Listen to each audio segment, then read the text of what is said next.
Assalamualaikum warahmatullahi wabarakatuh. Selamat datang kembali di channel Kisah Warganet. Di video kali ini saya akan melanjutkan cerita sebelumnya yang berjudul Istriku Gancet dengan Pengusaha Kaya. Seperti apa kelanjutan ceritanya?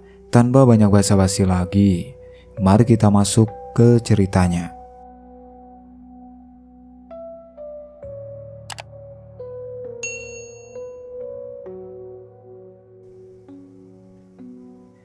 Siang itu Nurul buka aplikasi pinjol, transfer 400.000 ke salah satu aplikasi, bayar cicilan yang sudah telat seminggu. Notifikasi berubah dari merah jadi hijau. Pembayaran diterima, terima kasih. Tapi masih ada dua aplikasi lainnya. Total tagihan masih 8 juta lebih. 400.000 cuma netes di ember bocor. HP bunyi. Pesan dari Regina. Malam ini datang lagi nggak? Ada tamu VIP, tipsnya gede.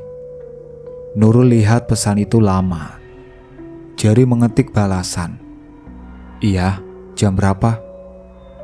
Jam 7, aku jemput. Malam kedua Nurul bilang ke Mirza dia kerja part-time di toko baju teman. Jam berapa pulang? Tanya Mirza datar. Dia duduk di teras, minum kopi saset. Gak tahu, mungkin malam. Oh, Nurul tunggu pertanyaan lanjutan, tapi gak ada. Mirza cuma minum kopinya, tatap jalanan kosong. Nurul ganti baju di kamar, kali ini baju hitam dengan rok pendek.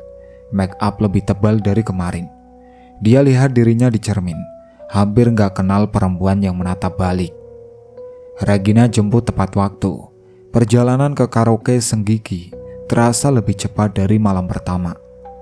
Nurul sudah hafal jalannya, hafal bau parfum yang menyambut di lobi, hafal senyum resepsionis yang sama. Malam ini kamu masuk room nomor 7, kata Mamilin sambil menghitung uang di mejanya. Ada Pak Pramono, tamu langganan. Orang kaya, punya bisnis tanah. Orangnya baik, pemurah, tapi hati-hati. Dia suka ngomong manis. Oke Mi.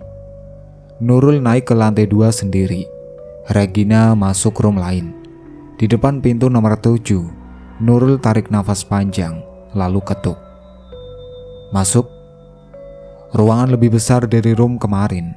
Sofa kulit coklat mewah, karpet tebal, lampu kristal kecil di langit-langit, meja penuh buah segar dan botol whisky mahal. Di sofa duduk seorang laki-laki sendirian, usia sekitar 45 tahun. Rambut mulai memutih di pelipis, pakai kemeja putih lengan panjang, dilipat sampai siku. Celana kain hitam, jam tangan Rolex berkilau di pergelangan. Wajahnya tenang, senyumnya lembut. Malam dek, namanya siapa? Nurul pak. Nurul, nama yang bagus. Duduk sini. Pramono tepuk sofa di sampingnya. Nurul duduk dengan jarak sedikit menjauh. Pramono senyum melihat itu. Santai aja, aku gak gigit kok. Dia tuang whisky ke gelas, campur air soda, tawarkan ke Nurul. Minum?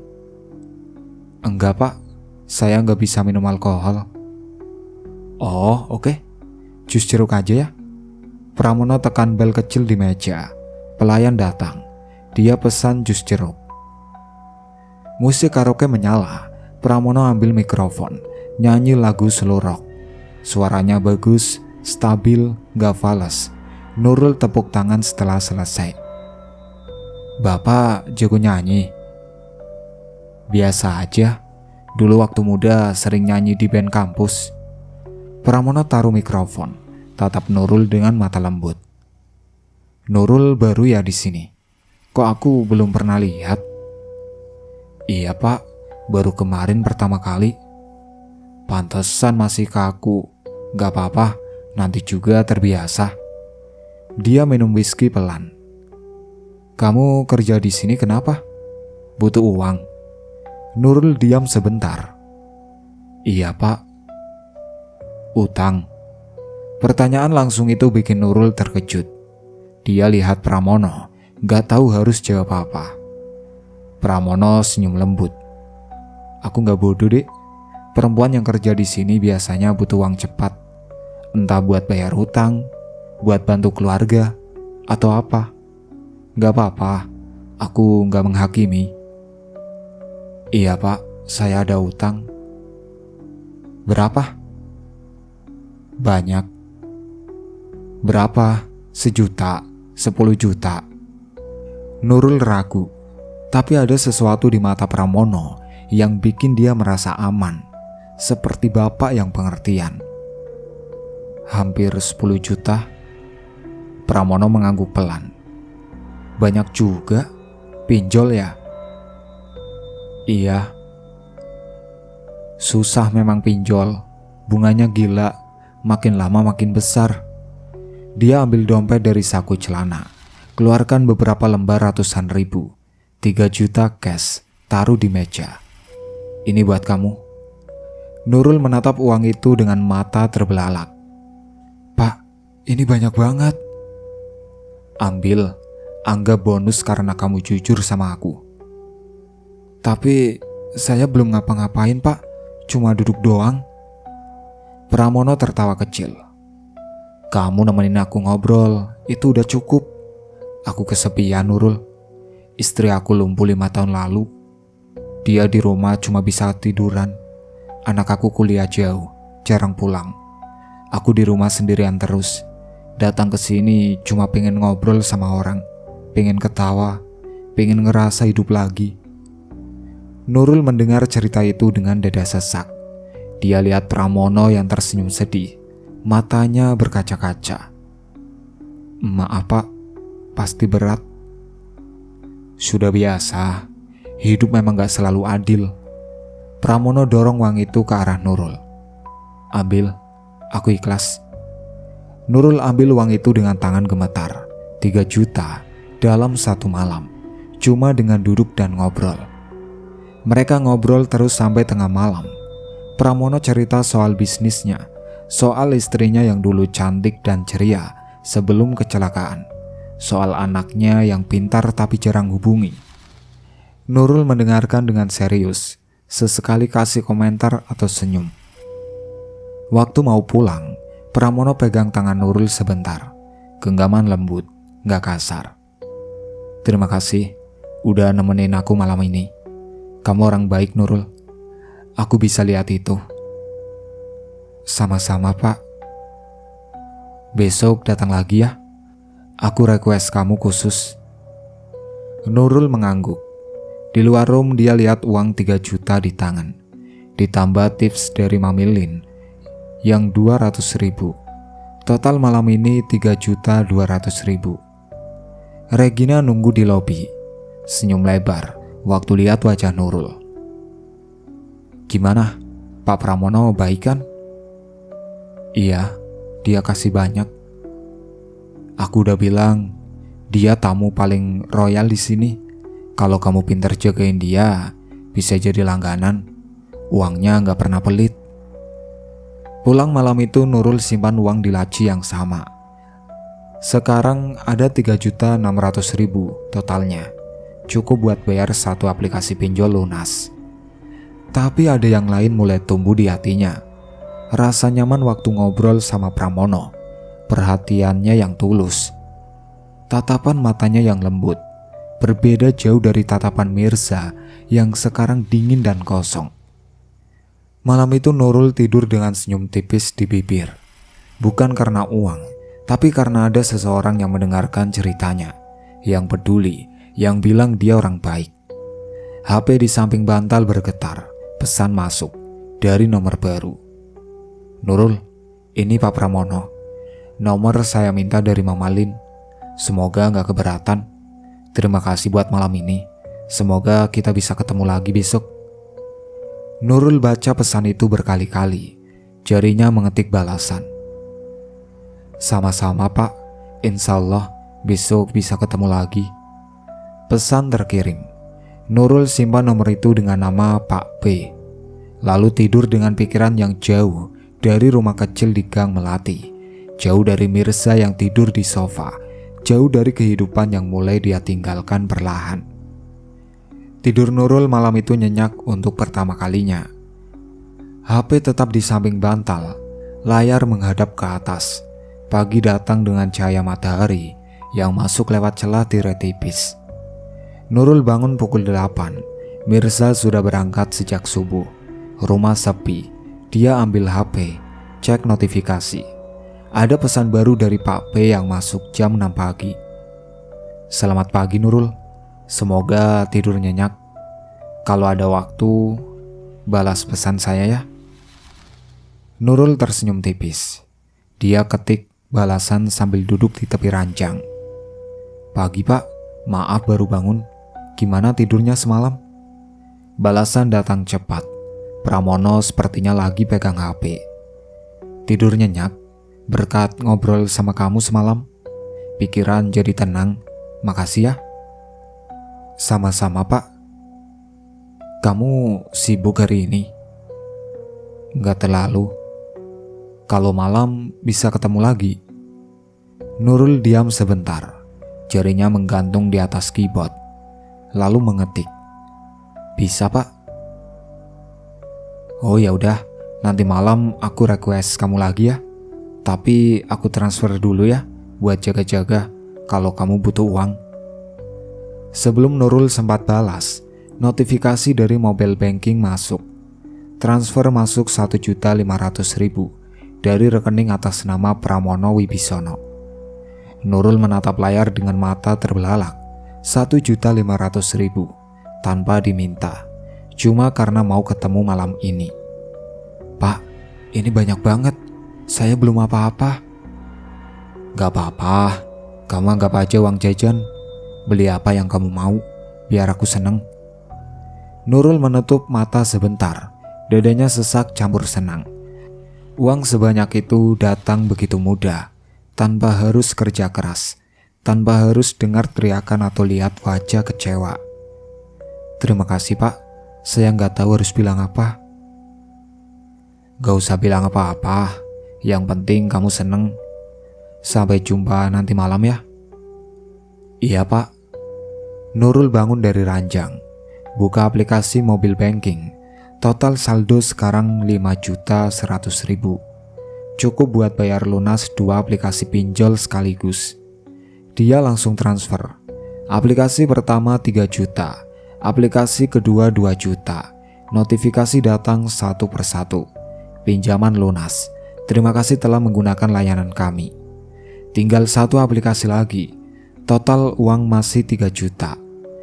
Tapi sekarang gak terasa berat lagi. Nurul tahu dia bisa dapat uang itu dalam seminggu kalau rutin ketemu Pak Pramono. Siang itu Nurul ke pasar, beli sayur dan lauk buat masak. Pertama kali dalam sebulan dia masak dengan hati senang.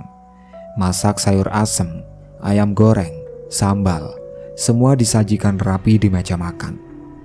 Mirza pulang siang, kaget lihat meja penuh makanan. Kamu masak? Iya, makan mas. Mirza duduk ambil nasi, tapi matanya curiga. Dapat uang dari mana? Kerja kemarin, aku kan bilang kerja di toko baju teman. Berapa gajinya? Lumayan. Mirza gak tanya lagi. Dia makan dalam diam. Gak lihat Nurul yang duduk di seberang. Selesai makan dia langsung masuk kamar, ganti baju, keluar lagi buat ngojek. Mas, mau kemana? Ngojek. Jangan terlalu capek. Mirza berhenti sebentar di pintu. Tumben kamu peduli. Nada bicaranya tajam. Nurul terdiam, gak tahu harus jawab apa. Mirza keluar, motor menyala, pergi. Nurul duduk sendirian di ruang tengah. Piring kotor di meja, rumah yang tiba-tiba terasa asing lagi. HP bunyi, pesan dari Pak P lagi. Sudah makan siang? Sudah Pak. Makan apa? Masak sendiri, sayur asem sama ayam goreng. Wah, Pasti enak. Kapan-kapan masakin aku dong. Nurul senyum baca pesan itu. Iya, kapan-kapan Pak. Aku serius loh. Aku kangen masakan rumahan. Di rumah gak ada yang masak. Pembantu cuma masakin istri aku buat bubur atau sup. Aku bosan makan di restoran terus. Nanti kalau ada waktu saya masakin Pak. Janji ya? Iya, janji. Pesan-pesan dari Pramono terus datang sepanjang hari. Nanya sudah ngapain, lagi di mana, makan apa, capek enggak. Perhatian yang gak pernah Nurul dapat dari Mirza lagi sejak mereka mulai menjauh. Malam itu Nurul ke karaoke Senggigi lagi. Regina jemput seperti biasa, tapi kali ini dia berkomentar. Kamu sering banget diminta Pak Pramono, hati-hati loh, jangan sampai terlalu dekat. Kenapa? Dia orang baik, tapi dia kesepian. Bisa jatuh cinta beneran. Kalau udah gitu, repot. Aku cuma kerja kok Gina, gak ada yang lain. Regina lihat Nurul dari kaca spion. Oke, asal kamu ingat, kamu masih punya suami di rumah. Kata-kata itu menusuk sedikit, tapi Nurul cuma diam. Di room 7, Pramono sudah menunggu. Dia senyum lebar waktu Nurul masuk. Akhirnya datang, aku kangen kamu. Baru kemarin ketemu Pak. Sehari kayak seminggu kalau gak ketemu kamu.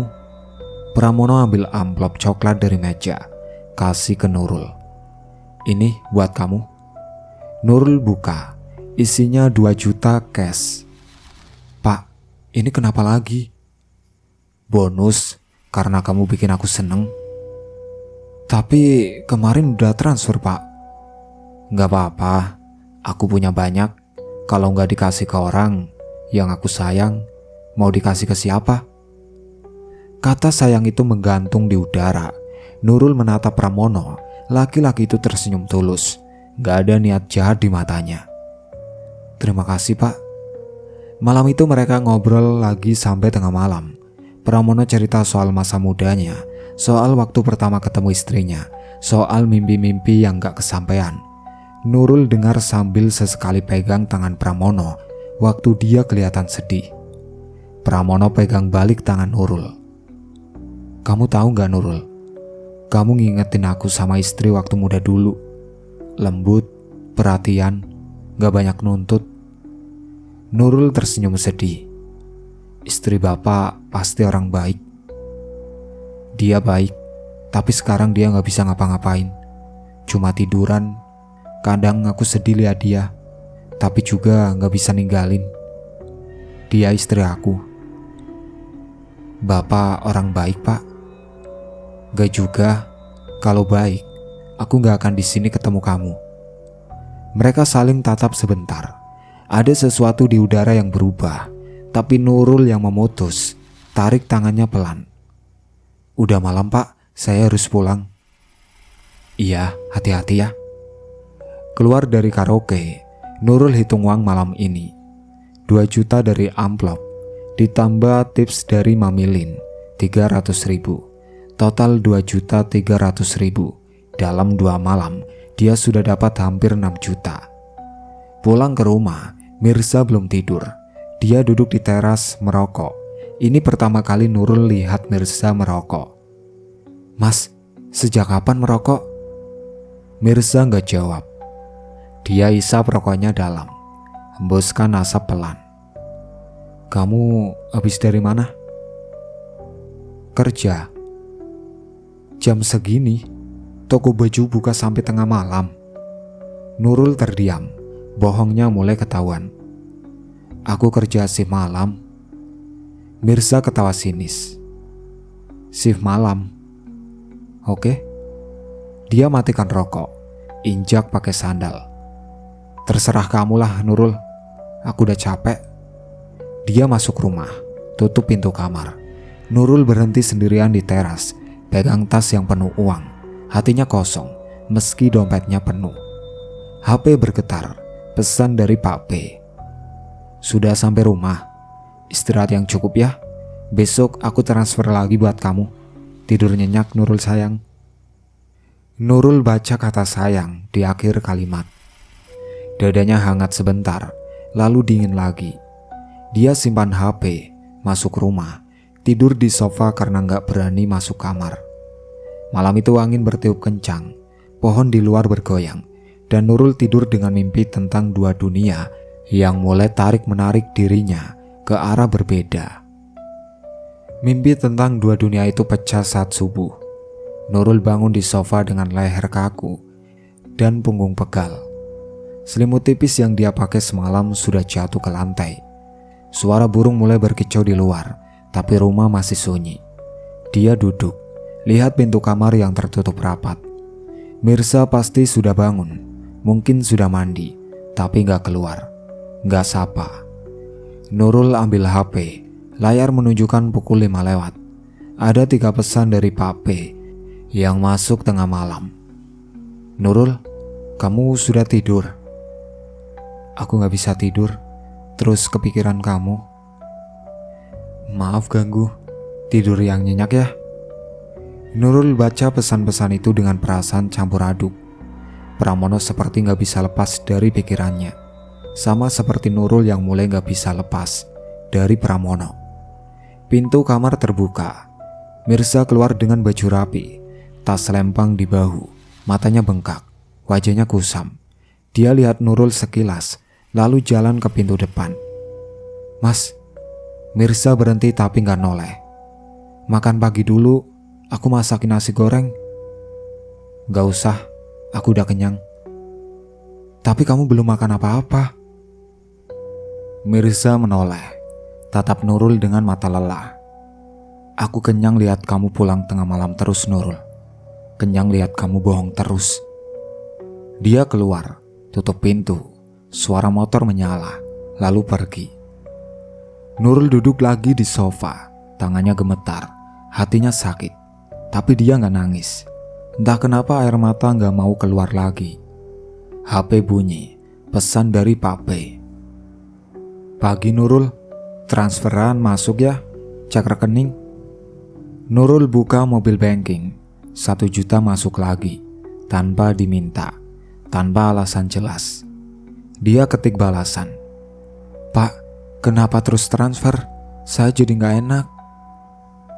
Gak usah gak enak, aku senang bisa bantu kamu. Lagian uang itu gak ada artinya kalau gak bisa bikin orang yang aku sayang senang. Kata sayang lagi semakin sering muncul. Pak, boleh saya tanya sesuatu? Boleh, tanya apa aja. Kenapa Bapak baik banget sama saya? Padahal kita baru kenal. Balasan agak lama. Mungkin Pramono mikir dulu, lalu pesan masuk. Karena kamu ngingetin aku sama kehidupan yang dulu aku punya. Istri yang perhatian, rumah yang hangat, obrolan yang nyambung. Sekarang aku gak punya itu semua. Rumah besar, tapi suasananya dingin. Istri ada tapi gak bisa ngapa-ngapain. Anak jauh. Aku cuma sendirian dengan uang yang banyak, tapi gak ada yang bisa aku bagi. Nurul baca pesan itu berkali-kali. Dadanya sesak. Dia ngerti perasaan itu. Perasaan sendirian, meski ada orang di samping. Saya ngerti, Pak. Makanya aku senang ketemu kamu. Kamu beda dari yang lain. Kamu dengerin aku. Kamu gak cuma diam buat nunggu dapat uang.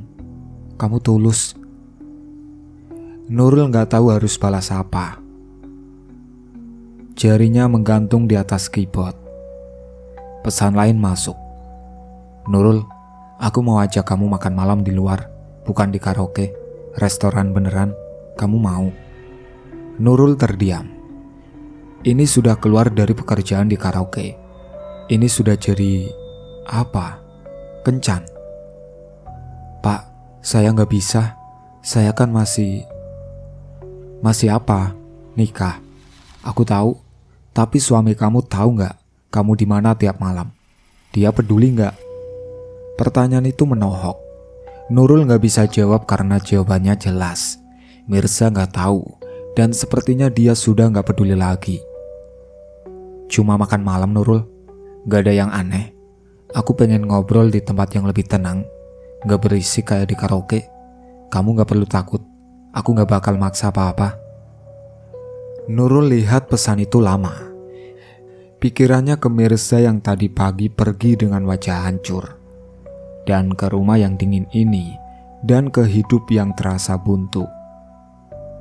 Jarinya mengetik, "Oke pak, kapan?" "Malam ini aku jemput jam 7. Kirim alamat rumah kamu." Nurul ragu kirim alamat, tapi akhirnya dia ketik alamat Gang Melati, nomor 7. Tekan kirim sebelum nyali hilang. "Oke, aku tunggu di ujung jalan aja ya pak, jangan sampai rumah." "Baik, sampai jumpa nanti malam." Siang itu Nurul gak keluar rumah. Dia bersih-bersih, cuci baju, masak meski gak ada yang makan. Cuma buat ngisi waktu, buat gak mikir. Sore datang cepat. Nurul mandi lama, pilih baju yang paling bagus. Dress biru muda selutut, sepatu hak rendah, make up natural tapi tetap cantik. Dia lihat dirinya di cermin, perempuan yang menatap balik asing tapi menarik. Pukul 7 kurang 5 menit, Nurul keluar rumah. Gak ada yang lihat. Tetangga lagi di dalam rumah masing-masing. Dia jalan cepat ke ujung jalan raya. Mobil hitam BMW sudah parkir di sana. Pramono turun, pakai kemeja putih rapi dan celana kain biru gelap. Dia senyum lebar lihat Nurul. "Cantik sekali." "Terima kasih pak." Pramono bukain pintu buat Nurul. Dia masuk ke kursi penumpang depan. Bau parfum mahal dan AC dingin menyambut. Mobil ini jauh lebih mewah dari motor bebek Mirza atau angkot yang biasa Nurul naiki. Pramono nyetir pelan keluar dari kampung. "Kita ke restoran Italia di kota. Kamu suka pasta?" "Saya gak pernah makan pak." "Serius? Oke, hari ini aku kenalin." Mereka sampai di restoran mewah dengan lampu temaram dan musik jazz lembut. Pelayan sambut dengan ramah, antar mereka ke meja di sudut yang privat. Menu datang. Nurul lihat harga-harga yang bikin jantung berdebar. 1 piring pasta, 400.000. "Pesan apa aja yang kamu mau, jangan lihat harga," kata Pramono sambil senyum. Nurul pesan pasta carbonara atas nama Pramono. Dia pesan steak medium. Mereka makan sambil ngobrol santai. Pramono cerita soal bisnis tanahnya yang lagi berkembang, soal proyek baru yang dia kerjakan. Nurul mendengar dengan serius, sesekali bertanya, "Kamu pintar juga ya, ngerti soal bisnis?" kata Pramono sambil potong steaknya. "Enggak kok pak, cuma dengerin aja." "Jarang ada yang mau dengerin aku ngomong panjang-panjang. Biasanya orang cuma pengen duitnya aja." Nurul tersenyum sedih. "Saya gak kayak gitu pak. Aku tahu, makanya aku suka sama kamu." Kata suka itu menggantung di udara.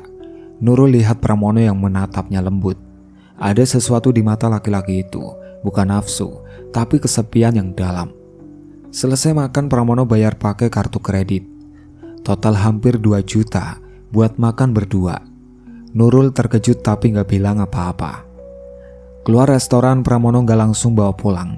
Dia parkir di tepi danau kecil di pinggir kota. Lampu-lampu kota terlihat dari sini. Angin sejuk bertiup.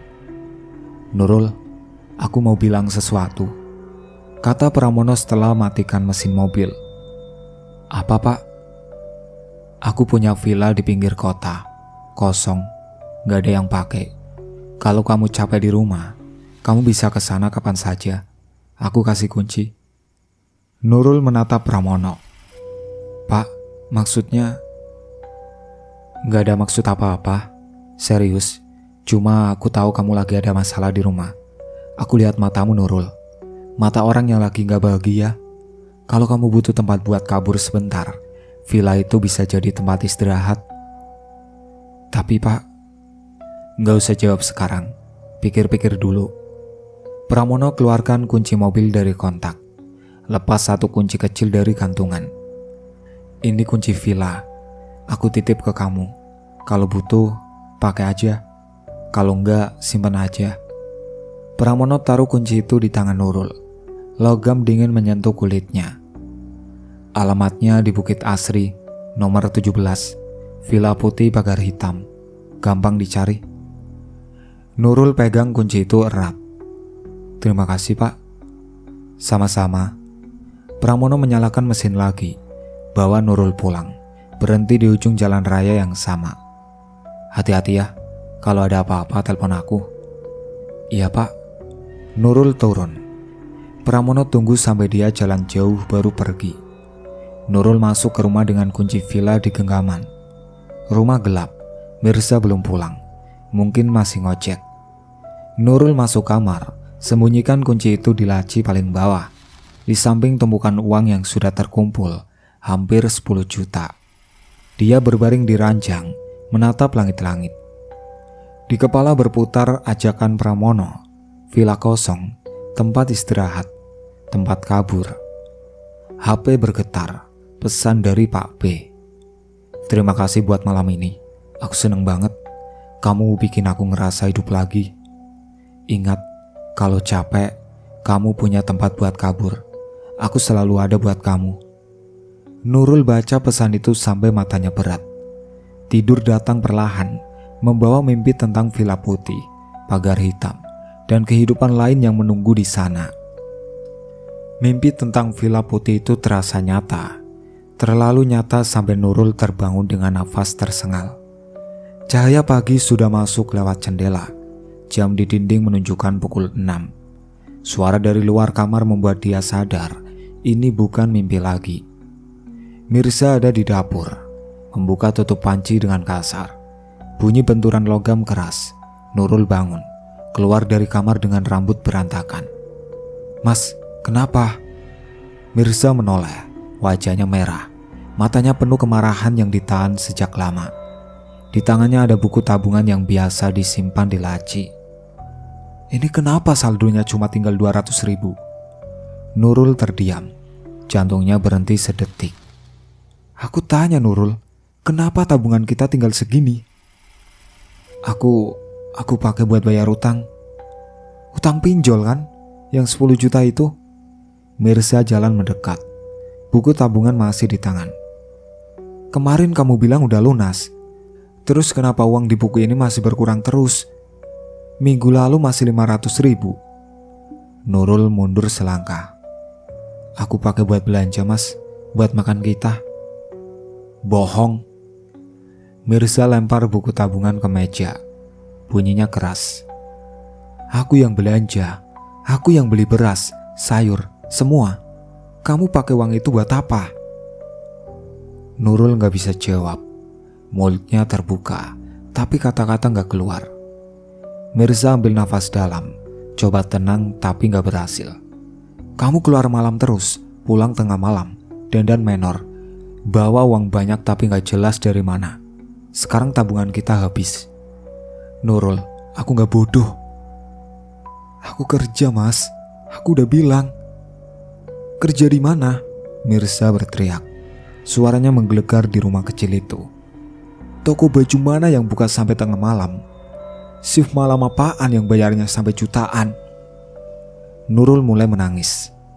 Mas, dengerin dulu. Aku udah dengerin, tapi kamu cuma bohong terus. Mirza jalan mondar-mandir, tangan di kepala. Kamu pikir aku gak tahu? Kemarin Gatot lihat kamu naik mobil mewah di pinggir kota. Mobil BMW hitam, sama laki-laki setengah tua. Nurul membeku. Darahnya terasa berhenti mengalir. Itu bukan apa-apa mas. Bukan apa-apa. Mirza balik menghadap Nurul.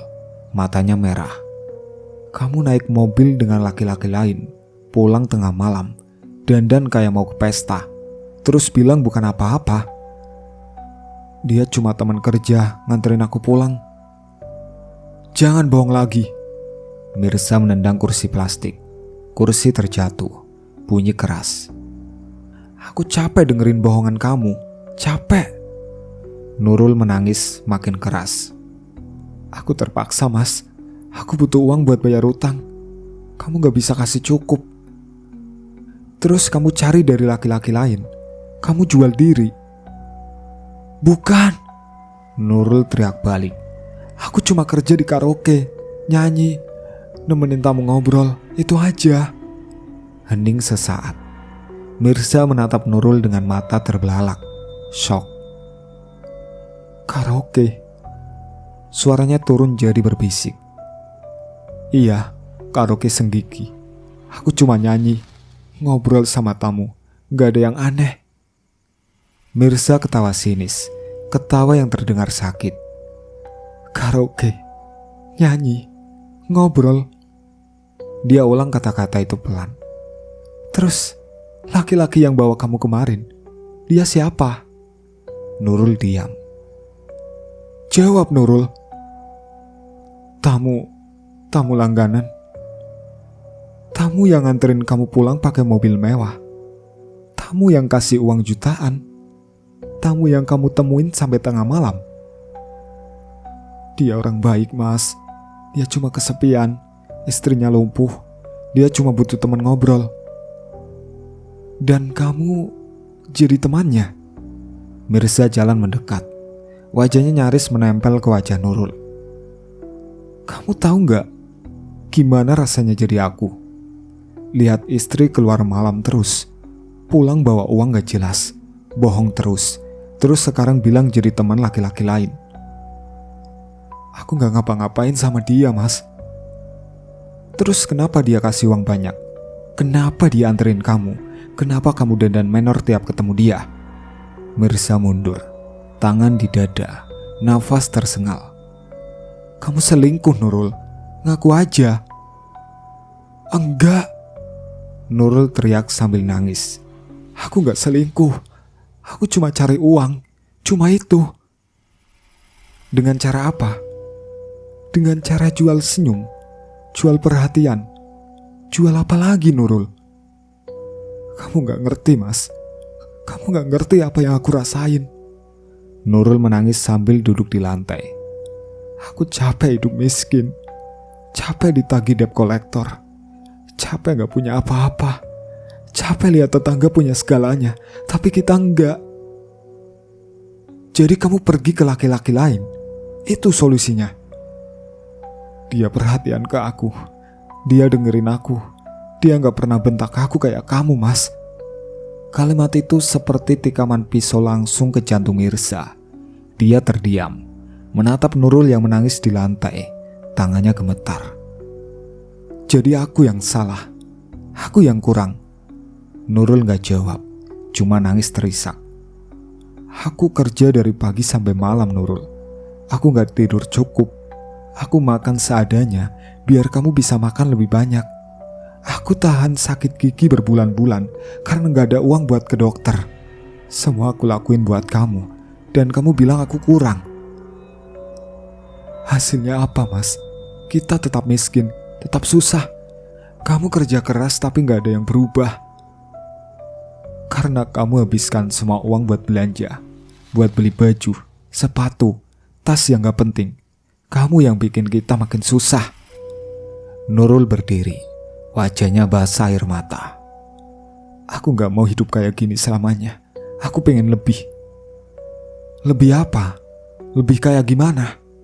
Kayak istri orang lain yang punya mobil mewah. Iya, kenapa enggak? Kenapa aku gak boleh pengen hidup enak? Mirza terdiam, wajahnya berubah. Dari marah jadi hancur, dari hancur jadi kosong. Jadi kamu mau ninggalin aku? Nurul terdiam.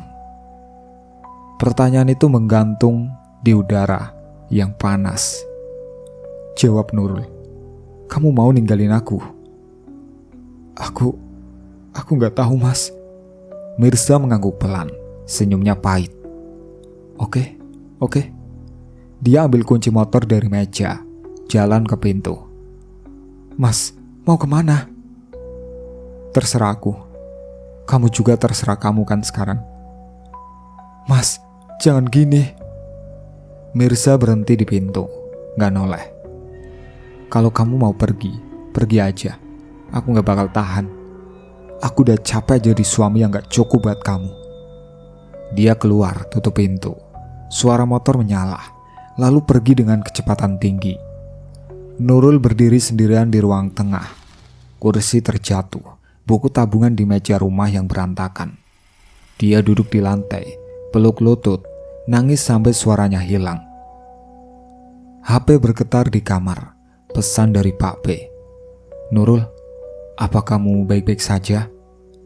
Tadi malam mimpi kamu nangis. Kalau ada masalah, bilang aku bisa bantu. Villa selalu terbuka buat kamu. Nurul baca pesan itu dengan mata sembab. Jarinya mengetik balasan tapi dihapus lagi. Diketik lagi, dihapus lagi. Akhirnya dia cuma taruh HP, berbaring di lantai dingin, menatap langit-langit yang retak. Di luar matahari naik tinggi, tetangga mulai keluar rumah. Suara anak-anak main terdengar dari ujung jalan. Tapi di dalam rumah nomor 7 Gang Melati, hanya ada kesunyian yang berat. Dan perempuan yang mulai kehilangan pegangan terakhirnya.